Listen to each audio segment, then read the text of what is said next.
Ok, pessoal, professor Flávio, vamos continuar no conteúdo Renascimento.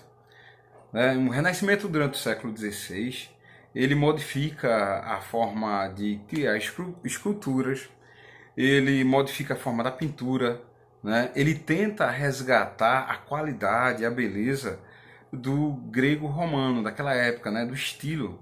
Nessas imagens aí, como vocês podem ver, desse lado de cá, né? Do lado direito da imagem, a gente tem Davi. Essa pintura, pessoal, ela é de 1501, né? Foi construída em 1500 e 1504, por aí assim. E foi Michelangelo. O tamanho dela é enorme, a proporção é enorme. E a ideia da escultura renascentista é fazer com qualidade, sabe? A ponto, por exemplo, essa escultura tem muito mais de 2 metros de altura. Então, as pessoas quando vê, imagina a preocupação que o artista da época teve. Já esse outro aqui é Moisés, também foi feito por Michelangelo.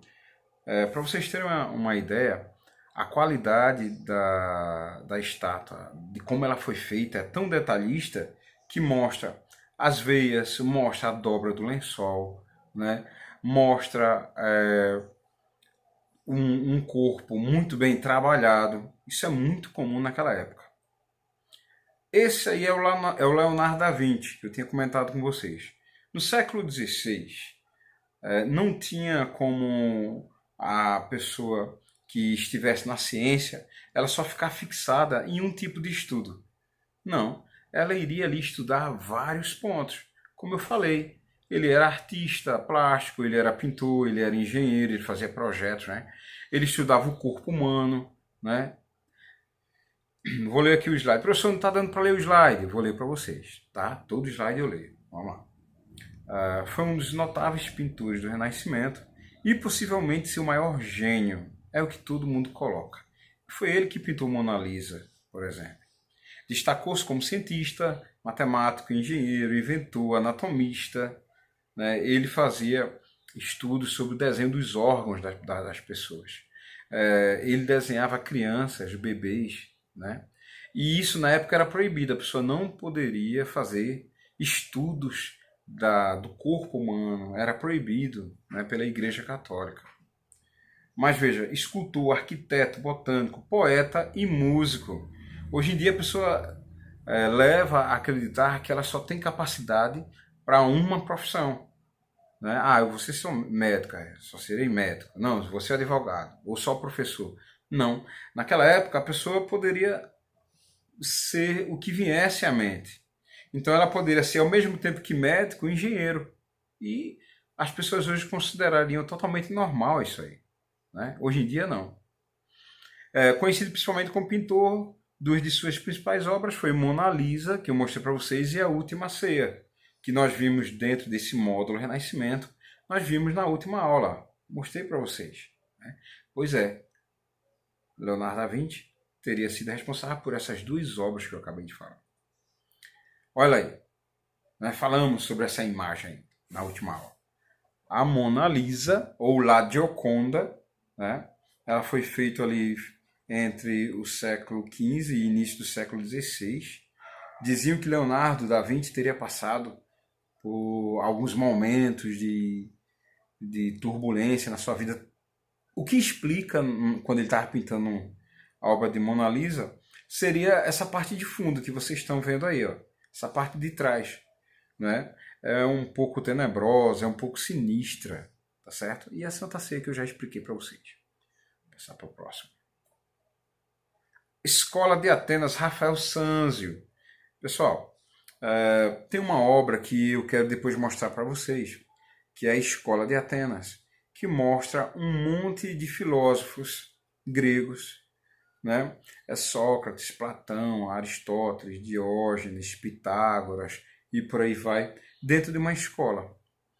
E é interessante porque no século XVI está sendo retratados filósofos da Grécia antiga.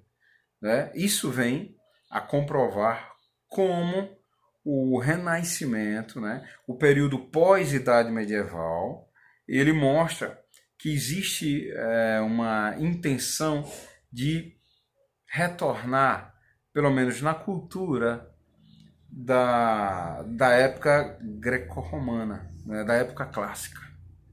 Vou ler esse slide aí. Esse aí é Galileu Galilei, tá? Vou explicar sobre ele para vocês. O físico e astrônomo italiano Galileu afirmava que a Terra girava ao redor do Sol, diferentemente das crenças da Igreja Católica, pois esta afirmava que a Terra era o centro do universo. Galileu negou-se a retratar-se, apesar das ordens de Roma, e foi sentenciado à prisão perpétua. Veja só. Galileu, vou explicar para vocês, para quem não entendeu. Ele dizia que a Terra girava ao redor do Sol. O que acontece, né?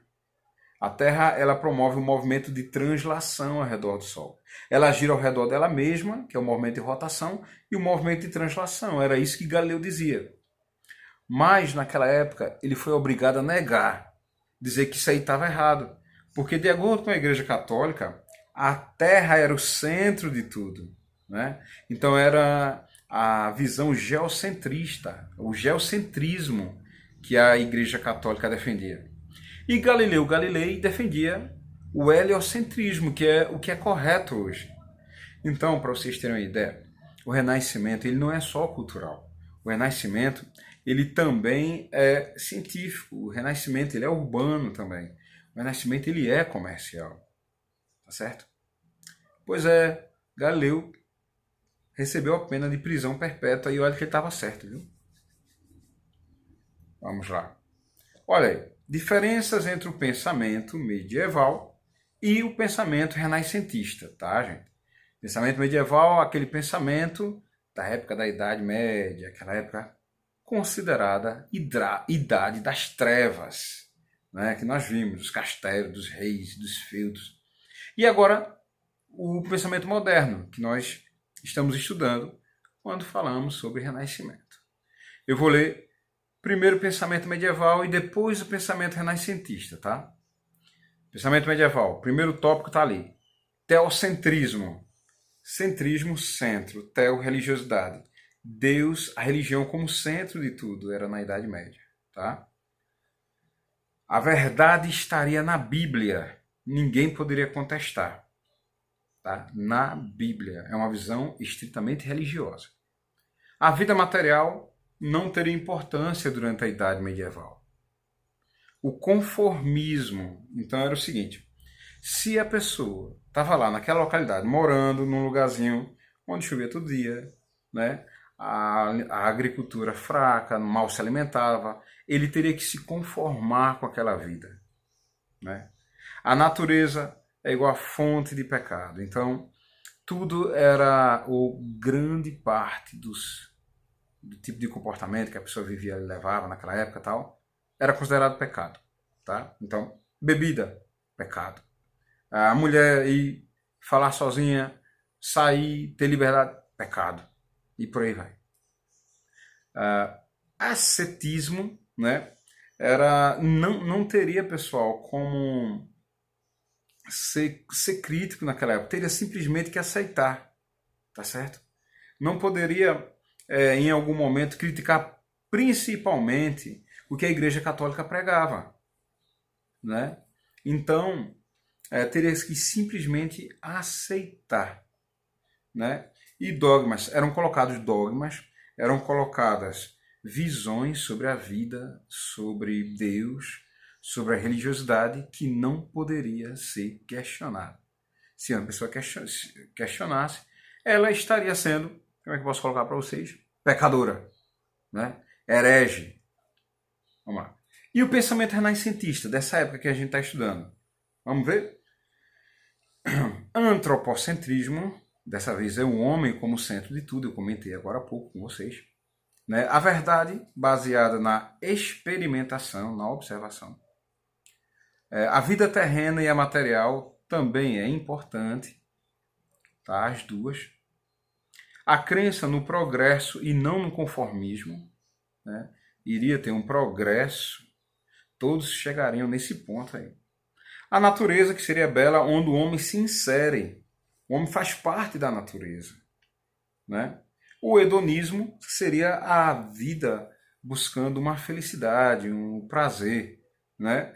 Então, por todos os meios, o homem ele entender que ele está aqui para ser feliz e ele deve aproveitar dessa forma, entendeu? E a fé é diferente da razão. Então, enquanto na Idade Medieval a questão do dogma você não poderia questionar, né, teria que aceitar, no pensamento renascentista a razão era muito bem colocada, né? Então questionamentos eram feitos, o mundo começava a se modificar, tá bom? Então nessa aula de hoje a gente vai ficando por aqui. Não entendeu? Assista novamente. Qualquer dúvida, pergunta no fórum, tá bom? Eu quero esse último quadro escrito, essas diferenças escritas no teu caderno. Coloca lá para ficar gravado aqui e depois eu pedi para que envie, tá bom? Até mais!